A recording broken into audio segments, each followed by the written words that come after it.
حضرت عثمان بن عفان رضی اللہ عنہ کا چچا انہیں کھجور کی چٹائی میں لپیٹ کر نیچے سے دھواں دیتا۔ حضرت مصعب بن عمیر رضی اللہ عنہ کی ماں کو ان کے اسلام لانے کا علم ہوا تو ان کا دانہ پانی بند کر دیا اور انہیں گھر سے نکال دیا۔ یہ بڑے ناز و نعمت سے پلے تھے، حالات کی شدت سے دوچار ہوئے تو کھال اس طرح ادھڑ گئی جیسے سانپ کچلی چھوڑتا ہے۔ حضرت بلال رضی اللہ عنہ امیہ بن خلف جمحی کے غلام تھے۔ امیہ ان کی گردن میں رسی ڈال کر لڑکوں کو دے دیتا تھا اور وہ انہیں مکے کے پہاڑوں میں گھماتے پھرتے رہتے تھے، یہاں تک کہ گردن پر رسی کا نشان پڑ جاتا تھا۔ خود امیہ بھی انہیں باندھ کر ڈنڈے سے مارتا تھا اور چلچلاتی دھوپ میں جبرن بٹھائے رکھتا تھا۔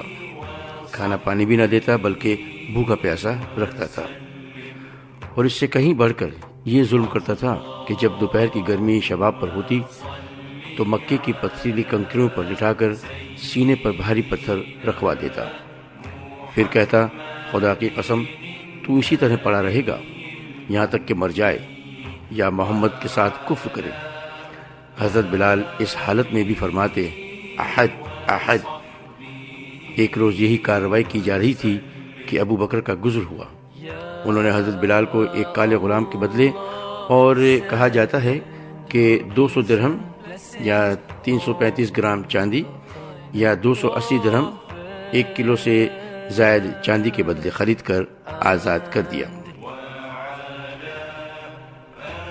حضرت عمار بن یاسر رضی اللہ عنہ بنو مخزوم کے غلام تھے۔ انہوں نے اور ان کے والدین نے اسلام قبول کیا تو ان پر قیامت ٹوٹ پڑی۔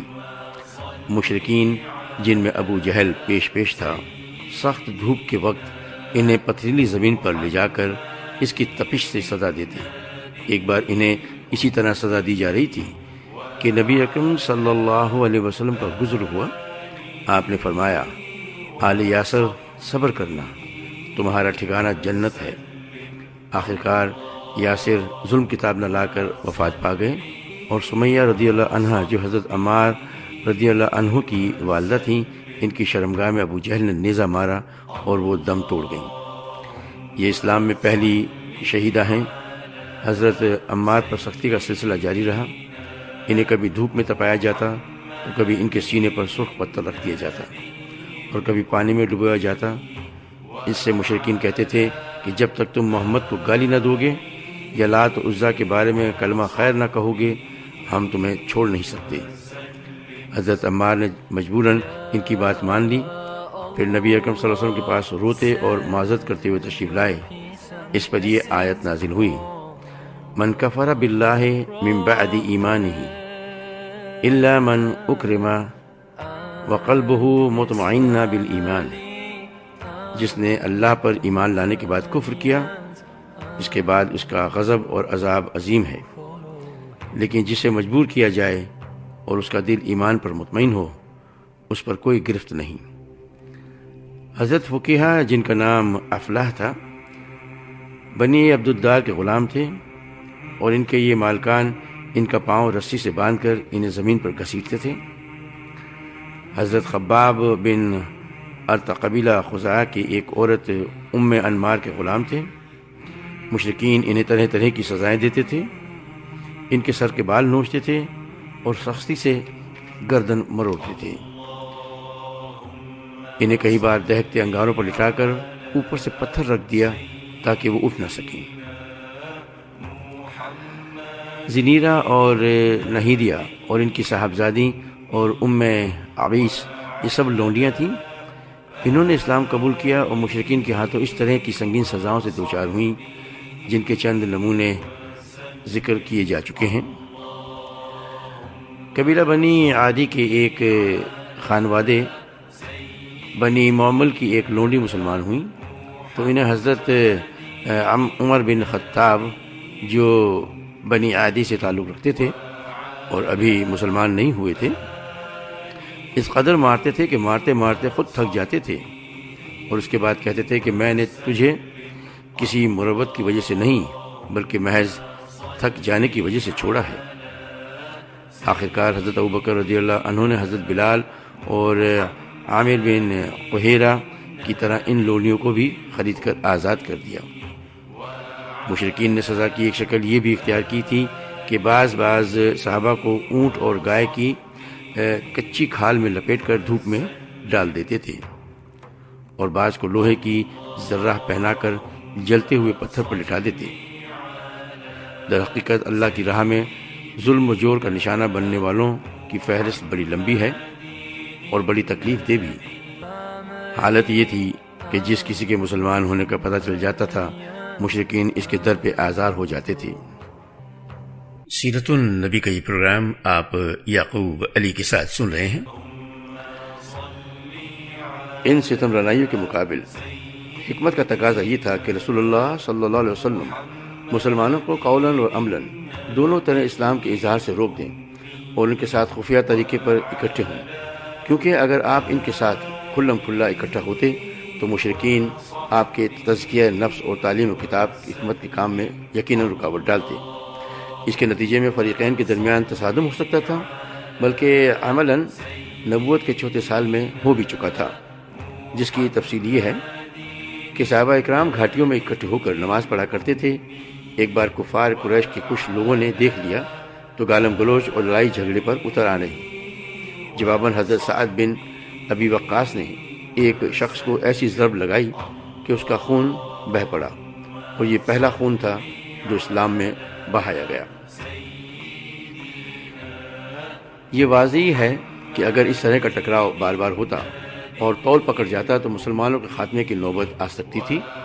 لہذا حکمت کا تقاضا یہی تھا کہ کام پس پردہ کیا جائے۔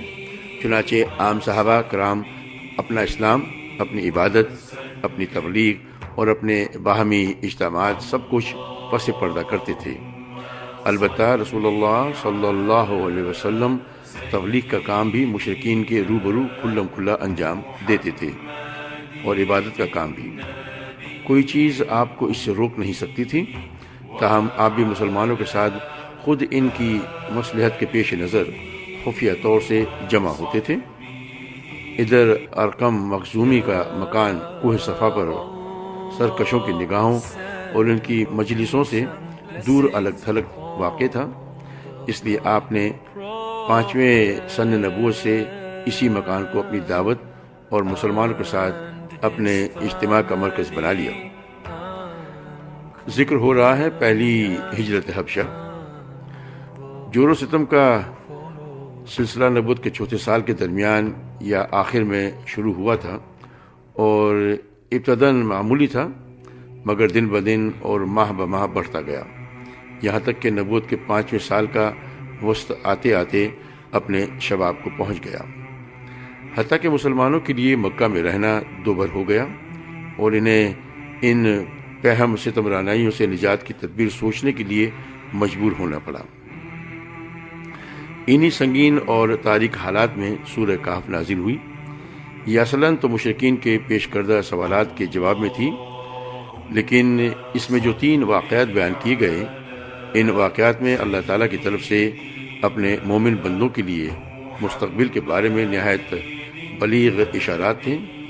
چنانچہ اصحاب کہف کے واقعے میں یہ درس موجود ہے کہ جب دین و ایمان خطرے میں ہو تو کفر و ظلم کے مراکز سے ہجرت کے لیے تن بتقدیر نکل پڑنا چاہیے۔ ارشاد ہے، آیات کا ترجمہ ہے، اور جب تم ان سے اور اللہ کے سوا ان کے دوسرے معبودوں سے الگ ہو گئے تو غار میں پناہ گیر ہو جاؤ، تمہارا رب تمہارے لیے اپنی رحمت پھیلا دے گا اور تمہارے کام کے لیے تمہاری سہولت کی چیزیں تمہیں مہیا کرے گا۔ موسیٰ اور خضر علیہ السلام کے واقعے سے یہ بات ثابت ہوتی ہے کہ نتائج ہمیشہ ظاہری حالات کے مطابق نہیں ہوتے، بلکہ بسا اوقات ظاہری حالات کے بالکل برعکس ہوتے ہیں۔ لہٰذا اس واقعے میں اس بات کی طرف لطیف اشارہ پنہا ہے کہ مسلمانوں کے خلاف اور اس وقت جو ظلم و تشدد برپا ہے، اس کے نتائج بالکل برعکس نکلیں گے، اور یہ سرکش مشرکین اگر ایمان نہ لائے تو آئندہ انہی مقہور و مجبور مسلمانوں کے سامنے سرنگو ہو کر اپنی قسمت کے فیصلے کے لیے پیش ہوں گے۔ ذوالقرنین کے واقعے میں چند خاص باتوں کی طرف اشارہ ہے۔ نمبر 1، یہ کہ زمین اللہ کی ہے اور اپنے بندوں میں سے جسے چاہتا ہے اس کا وارث بناتا ہے۔ نمبر 2، کہ یہ فلاح و کامرانی ایمان ہی کی راہ میں ہے، کفر کی راہ میں نہیں۔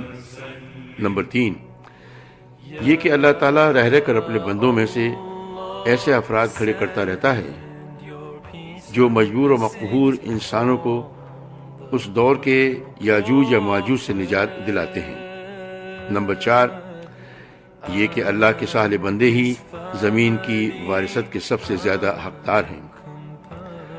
پھر سورہ کہف کے بعد سورہ زمرہ کا نزول ہوا اور اس میں ہجرت کی طرف اشارہ کیا گیا اور بتایا گیا کہ اللہ کی زمین تنگ نہیں ہے۔ آیات کا ترجمہ ہے، جن لوگوں نے اس دنیا میں اچھائی کی ان کے لیے اچھائی ہے اور اللہ کی زمین کشادہ ہے، صبر کرنے والوں کو ان کا اجر بلا حساب دیا جائے گا۔ ادھر رسول اللہ صلی اللہ علیہ وسلم کو معلوم تھا کہ اصحمہ نجاشی شاہ حبش کا ایک عادل بادشاہ ہے، وہاں کسی پر ظلم نہیں ہوتا، اس لیے آپ نے مسلمانوں کو حکم دیا کہ وہ فتنوں سے اپنے دین کی حفاظت کے لیے حبشہ ہجرت کر جائیں۔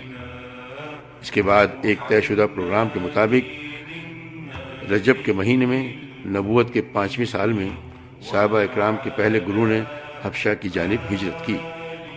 اس گروہ میں 12 مرد اور 4 عورتیں تھیں۔ حضرت عثمان بن عفان ان کے امیر تھے اور ان کے ہمراہ رسول اللہ صلی اللہ علیہ وسلم کی صاحبزادی حضرت رقیہ بھی تھیں۔ رسول اللہ صلی اللہ علیہ وسلم نے ان کے بارے میں فرمایا کہ حضرت ابراہیم اور حضرت لوط علیہ السلام کے بعد یہ پہلا گھرانہ ہے جس نے اللہ کی راہ میں ہجرت کی۔ یہ لوگ رات کی تاریکی میں چپکے سے نکل کر اپنی نئی منزل کی جانب روانہ ہوئے۔ رازداری کا مقصد یہ تھا کہ قریش کو اس کا علم نہ ہو سکے۔ رخ بحرہ احمر کی بندرگاہ شعیبہ کی جانب تھا۔ خوش قسمتی سے وہاں 2 تجارتی کشتیاں موجود تھیں جو انہیں اپنے دامن عافیس میں لے کر سمندر پار حبشہ چلی گئیں۔ قریش کو کس قدر بعد میں ان کی روانگی کا علم ہو سکا، تاہم انہوں نے پیچھا کیا اور ساحل تک پہنچے، لیکن صحابہ اکرام آگے جا چکے تھے، اس لیے نامراد واپس آئے۔ ادھر مسلمانوں نے حبشہ پہنچ کر بڑے چین کا سانس لیا۔ اسی سال رمضان شریف میں یہ واقعہ پیش آیا کہ نبی اکرم صلی اللہ علیہ وسلم ایک بار حرم تشریف لے گئے۔ وہاں قریش کا بہت بڑا مجمع تھا، ان کے سردار اور بڑے بڑے لوگ جمع تھے۔ آپ نے ایک دم اچانک کھڑے ہو کر سورہ نجم کی تلاوت شروع کر دی۔ ان کفار نے اس سے پہلے عموماً قرآن سنا نہ تھا، کیونکہ ان کا دائمی وتیرہ قرآن کے الفاظ میں یہ تھا، اس قرآن کو مت سنو اور اس میں خلل ڈالو، یعنی ادھم مچاؤ تاکہ تم غالب رہو۔ لیکن جب نبی اکرم صلی اللہ علیہ وسلم اچانک اس سورہ کی تلاوت شروع کر دی اور ان کے کانوں میں ایک ناقابل بیان رعنائی و دلکشی و عظمت لیے ہوئے کلام الہی کی آواز پڑی تو انہیں کچھ ہوش نہ رہا، سب کے سب گوش بر آواز ہو گئے۔ کسی کے دل میں کوئی اور خیال ہی نہ آیا، یہاں تک کہ جب آپ نے سورہ کے آخر میں دل ہلا دینے والی آیات تلاوت فرما کر اللہ کا یہ حکم سنایا، فَاسْجُدُوا لِلَّهِ وَاعْبُدُوا، اللہ کے لیے سجدہ کرو اور اس کی عبادت کرو، اور اس کے ساتھ ہی سجدہ فرمایا تو کسی کو اپنے آپ پر قابو نہ رہا اور سب کے سب سجدے میں گر پڑے۔ حقیقت یہ ہے کہ اس موقع پر حق کی رعنائی و جلال نے متکبرین و متستہزئین کی ہٹ دھرمی کا پردہ چاک کر دیا تھا، اس لیے انہیں اپنے آپ پر قابو نہ رہ گیا اور وہ بے اختیار سجدے میں گر پڑے۔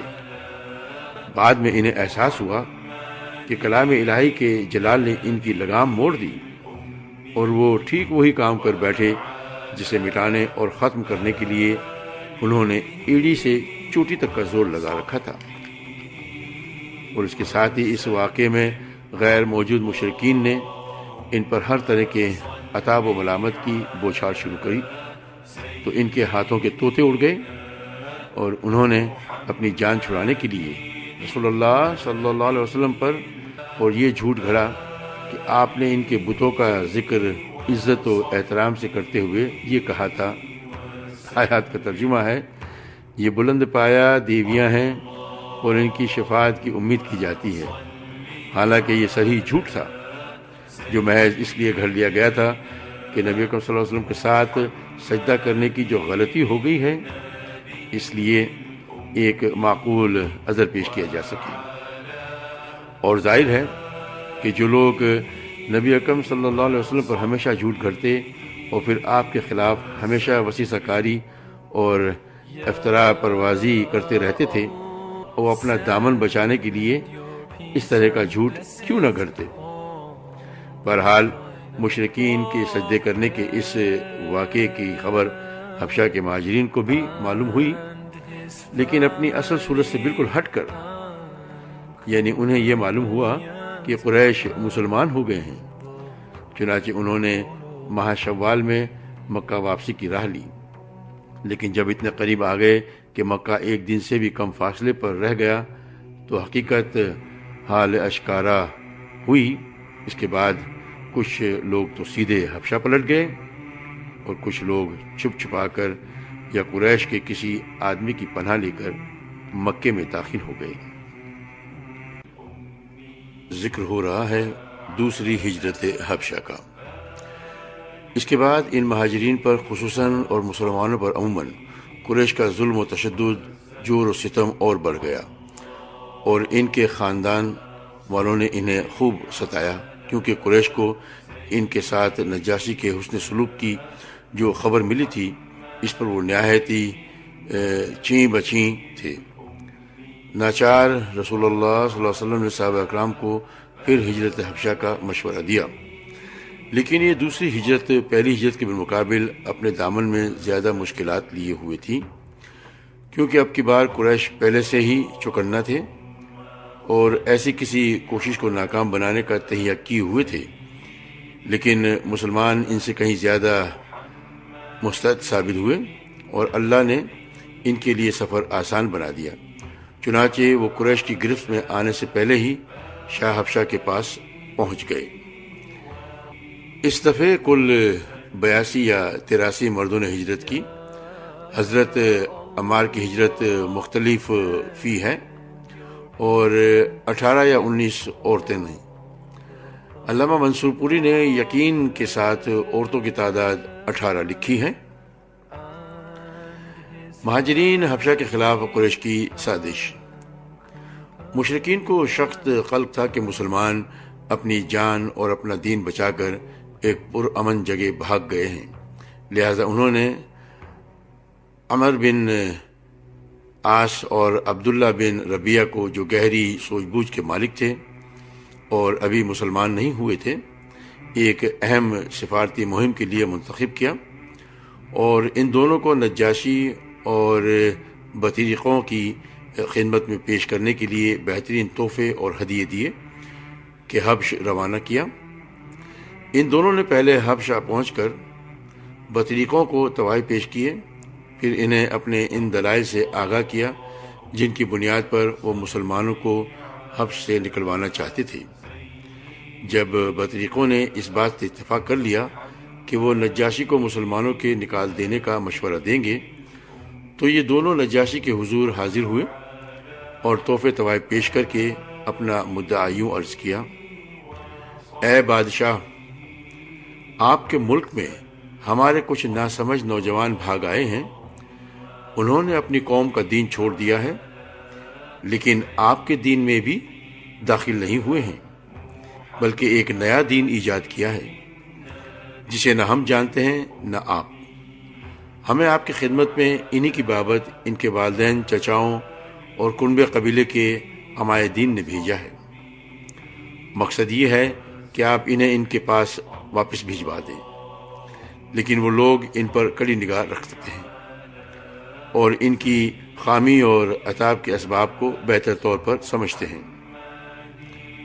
جب یہ دونوں اپنا مدعا عرض کر چکے تو بطریقوں نے کہا، بادشاہ سلامت، یہ دونوں ٹھیک ہی کہہ رہے ہیں، آپ ان جوانوں کو ان دونوں کے حوالے کر دیں، یہ دونوں انہیں ان کی قوم اور ان کے ملک میں واپس پہنچا دیں گے۔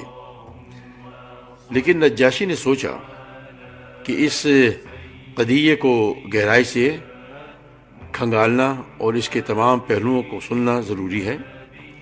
چنانچہ اس نے مسلمانوں کو بلا بھیجا۔ مسلمان یہ تہیہ کر کے اس کے دربار میں آئے کہ ہم سچ ہی بولیں گے، خواہ نتیجہ کچھ بھی ہو۔ جب مسلمان آ گئے تو نجاشی نے پوچھا، یہ کون سا دین ہے جس کی بنیاد پر تم نے اپنی قوم سے علیحدگی اختیار کر لی ہے، لیکن میرے دین میں بھی داخل نہیں ہوئے اور نہ ان ملتوں ہی میں سے کسی کے دین میں داخل ہوئے ہو؟ مسلمانوں کے ترجمان حضرت جعفر بن ابی طالب رضی اللہ عنہ نے کہا، اے بادشاہ، ہم ایسی قوم تھے جو جاہلیت میں مبتلا تھیں۔ ہم بت پوجتے تھے، مردار کھاتے تھے، بدکاریاں کرتے تھے، قرابت داروں سے تعلق توڑتے تھے، ہمسایوں سے بدسلوکی کرتے تھے، اور ہم میں سے طاقتور کمزور کو کھا رہا تھا۔ ہم اسی حالت میں تھے کہ اللہ نے ہم ہی میں سے ایک رسول بھیجا۔ اس کی اعلیٰ نسبی، سچائی، امانت اور پاک دامنی ہمیں پہلے ہی سے معلوم تھی۔ اس نے ہمیں اللہ کی طرف بلایا اور سمجھایا کہ ہم صرف ایک اللہ کو مانیں اور اسی کی عبادت کریں، اور اس کے سوا جن بتوں اور پتھروں کو ہمارے باپ دادا پوجتے تھے انہیں چھوڑ دیں۔ اس نے ہمیں سچ بولنے، امانت ادا کرنے، قرابت چھوڑنے، پڑوسی سے اچھا سلوک کرنے اور حرام کاری و خون ریزی سے باز رہنے کا حکم دیا، اور فواحش میں ملوث ہونے، جھوٹ بولنے، یتیم کا مال کھانے اور پاک دامن عورتوں پر جھوٹی تہمت لگانے سے منع کیا۔ اس نے ہمیں یہ بھی حکم دیا کہ ہم صرف اللہ کی عبادت کریں، اس کے ساتھ کسی کو شریک نہ کریں۔ اس نے ہمیں نماز، روزہ اور زکوٰۃ کا حکم دیا۔ اسی طرح حضرت جعفر رضی اللہ عنہ نے اسلام کے کام گنائے، پھر کہا، ہم نے اس پیغمبر کو سچا مانا، اس پر ایمان لائے اور اس کے لائے ہوئے دین خداوندی میں اس کی پیروی کی۔ چنانچہ ہم نے صرف اللہ کی عبادت کی، اس کے ساتھ کسی کو شریک نہیں کیا، اور جن باتوں کو اس پیغمبر نے حرام بتایا انہیں حرام مانا، اور جن کو حلال بتایا انہیں حلال مانا۔ اس پر ہماری قوم ہم سے بگڑ گئی، اس نے ہم پر ظلم و ستم کیا اور ہمیں ہمارے دین سے پھیرنے کے لیے فتنے اور سزاؤں سے دوچار کیا، تاکہ ہم اللہ کی عبادت چھوڑ کر بت پرستی کی طرف پلٹ جائیں، اور جن گندی چیزوں کو حلال سمجھتے تھے انہیں پھر حلال سمجھنے لگیں۔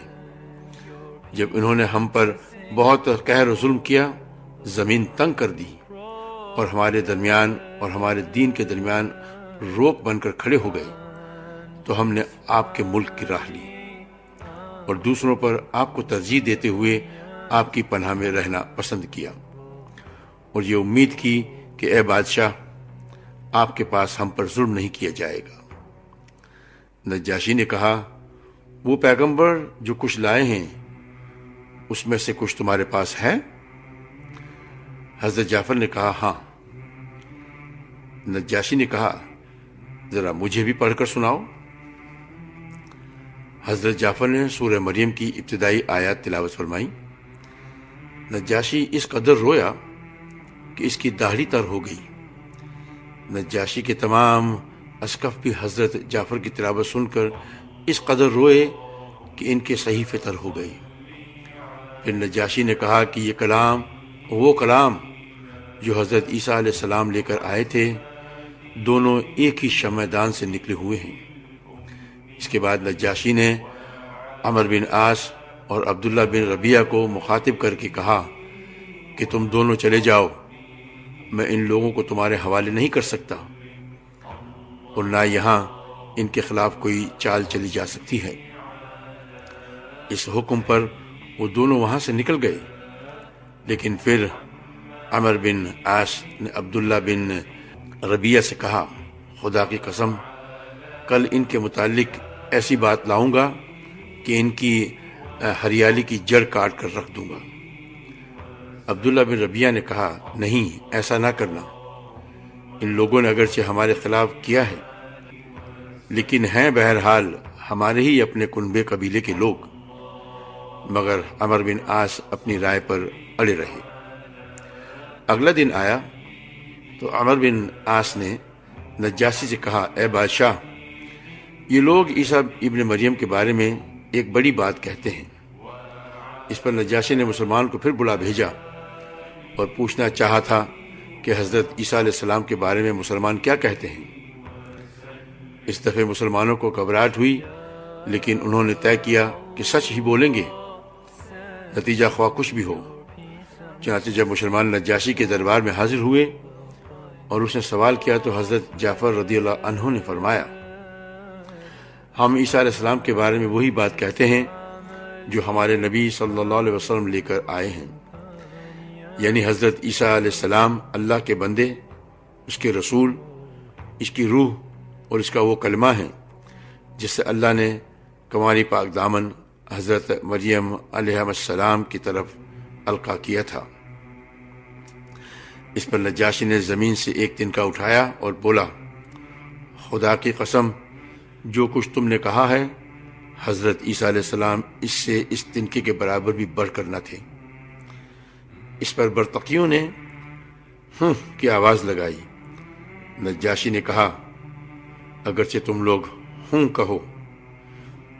اس کے بعد نجاشی نے مسلمانوں سے کہا، جاؤ تم لوگ امن و امان سے رہو، جو تمہیں گالی دے گا اس پر تاوان لگایا جائے گا۔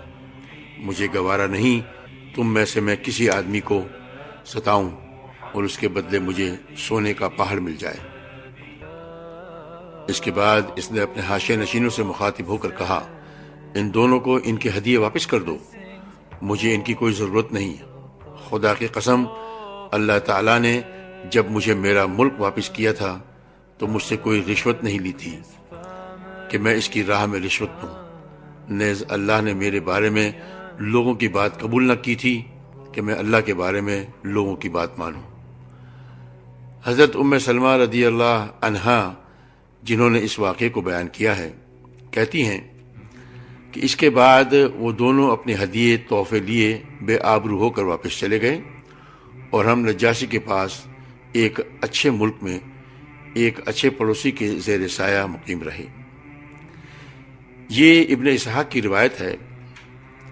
دوسرے سیرت نگاروں کا بیان ہے کہ نجاشی کے دربار میں حضرت عمر بن عاص کی حاضری جنگ بدر کے بعد ہوئی تھی۔ بعض لوگوں نے تطبیق کی یہ صورت بیان کی ہے کہ حضرت عمر بن عاص نجاشی کے دربار میں مسلمانوں کی واپسی کے لیے 2 مرتبہ گئے تھے، لیکن جنگ بدر کے بعد کی حاضری کے ضمن میں حضرت جعفر رضی اللہ عنہ اور نجاشی کے درمیان سوال و جواب کی جو تفصیلات بیان کی جاتی ہیں وہ تقریباً وہی ہیں جو ابن اسحاق نے ہجرت حبشہ کے بعد کی حاضری کے سلسلے میں بیان کی ہیں۔ پھر ان سوالات کے مضامین سے واضح ہوتا ہے کہ نجاشی کے پاس یہ معاملہ ابھی پہلی بار پیش ہوا تھا، اس لیے ترجیح اس بات کو حاصل ہے کہ مسلمانوں کو واپس لانے کی کوشش صرف ایک بار ہوئی تھی اور وہ ہجرت حبشہ کے بعد تھی۔ بہرحال مشرکین کی چال ناکام ہو گئی اور ان کی سمجھ میں آ گیا کہ وہ اپنے جذبہ عداوت کو اپنے دائرہ اختیاری ہی میں آسودہ کر سکتے ہیں، لیکن اس کے نتیجے میں انہوں نے ایک خوفناک بات سوچنی شروع کر دی۔ در حقیقت انہیں اچھی طرح احساس ہو گیا تھا کہ اس مصیبت سے نمٹنے کے لیے اب ان کے سامنے 2 ہی راستے رہ گئے ہیں، یا تو رسول اللہ صلی اللہ علیہ وسلم کو تبلیغ سے بزور و طاقت روک دیں یا پھر آپ کے وجود ہی کا صفایا کر دیں۔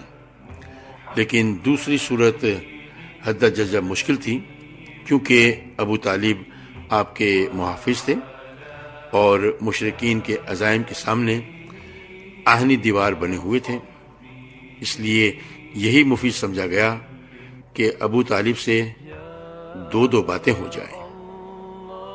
Sings on the final pro